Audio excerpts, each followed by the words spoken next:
مرحبا. السلام عليكم الاخوان ومرحبا بكم معايا مع عبد الواحد سجاد الدين في حلقه جديده من حلقات برنامج ديالكم برنامج هب الريح.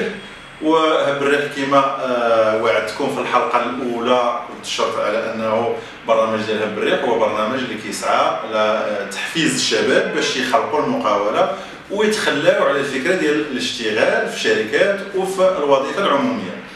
وباش الشباب يخلقوا المقاوله خصهم يعرفوا يعني المراحل اللي كدوز منها المقاوله، خصهم يعرفوا يعني البابراس اللي كتخصوا هذه المقاوله هذه باش ننشئوا واحد الشركه.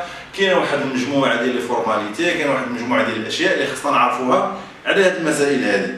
اليوم غادي نستضيف لكم السي عبد الكريم حياتي. السي عبد الكريم حياتي هو محاسب معتمد، ان كونطابل اغريي هنا في برشيد في المغرب، وهو لو بريزيدون فونداتور ديال لا فيديسيير ابن خلدون. واليوم غادي نتحدثوا معاه باش يعطينا المراحل اللي كتمر منها يعني الانشاء ديال الشركه. السي عبد الكريم مرحبا بك معنا. مرحبا بك السي عبد الواحد. بعدا في اخر الواقع راك دير جميع المحاولات في كندا وفي المغرب، ونتمناو ان شاء الله بالتوفيق. عجبنا هذا البرنامج ديالك اللي هب الريح، لان شخصيا كنسميه سبايدر مان. سبايدر مان ان شاء الله. وعرفتي القصه شناها كامله. مرحبا بك. نحاولوا حنا الاخبار والافكار جديده باش تعاون الشباب. حنا من الناس اللي كنا نعاون الشباب في المراحل ديال السيوط، في المراحل ديال لانابيك، دزنا من هاد لي زيتاب كاملين، ونتمناو نفيدوا الشباب ديالنا. ولا كان شي حاجه يتصل بنا نعاونوهم سواء هنا في برشيد ولا في اي منطقه في الجهه ديالنا الشاويه سميتو اللي ولات دار بيضاء ستات، وفي اي بلاصه في المغرب. مرحبا بك. المراحل ديال انشاء المقاوله كتبدا بالاسم السلبي اللي كنسميوه سيرتيفيكا نيجاتيف. كتنزل واحد 5 دينوميناسيون بلس لادريس اللي غتزاول فيها، المكان اللي غتزاول فيه، زائد الحرفه اللي باغي دير ولا المهنه اللي باغي دير. كناخذوا لك الاسم، يعني كنعطيوه واحد الاداره كتسمى لومبيك اوفيس ماركان دو بروبريتي اندستري دو كوميرس. كتعطينا هذاك الاسم من بعد الخمسه لي شوا.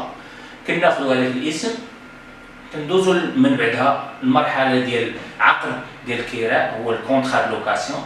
كتحرر واحد العقد ديال الكراء، وعندك بوسيبيتي ديال الدوميسيلياسيون ديال التوطين ديال المحل التجاري ديالك ولا ديال الشركه ديالك. يعني التوطين هو اللي كنسميوه الدوميسيلياسيون. كاين شركات خاصين في التوطين كنلقاهم مثلا في المدن الكبرى بحال الدار البيضاء وكسميتو، وتقدر توطنها عند شركه اخرى اللي عندها باترون ولا بيرسون فيزيك اللي عنده باترون. سينو لا بغيتي ديرها في دارك يعني تقدر دير عقد كراء. عقد كراء اللي كان في حاله انت هو صاحب الملك. فوالا. يعني ما يمكنش انت كاري الدار وغادي دير فيها شركه بينما هذيك الدار خصيصه من السكن، ولكن هذه غتولي مهنيه. فوالا. يعني خاص حتى الا كنتي كاري خاص السيد اللي كاري لك يعطيك لوطوريزاسيون باش يبدل معك العقد الكراء. بينما العقد الكراء كيولي مع شركه سميتو هي اللي كتزاول، كيولي الضرائب ديالها عكس الضرائب اللي كاين كتجيك وانت في المحل ديال السكن. من بعد الكونترا لوكاسيون كدير العقد ديالك، خاصو يتليغاليزا من جوج سميتو. اول حاجه هو المدير ديال الشركه اللي كيتعين، لو جيرون ديال لاسوسيتي اللي باقي ما عنده لا ستاتيو، ولكن في هذه الحاله كيقدر يسمي بانه هو اللي غادي يكون ممثل ديال الشركه، هو اللي غادي يسمي مع السيد اللي غادي يكري المحل. من بعد هذاك سميتو خاصو يتليغاليزا، ومن بعد كنسجلوه.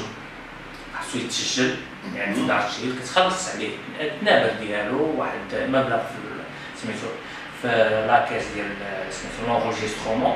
كتاخذ هذاك سميتو كدوز ليطابيسمون ديال لي ستاتيو ديالك.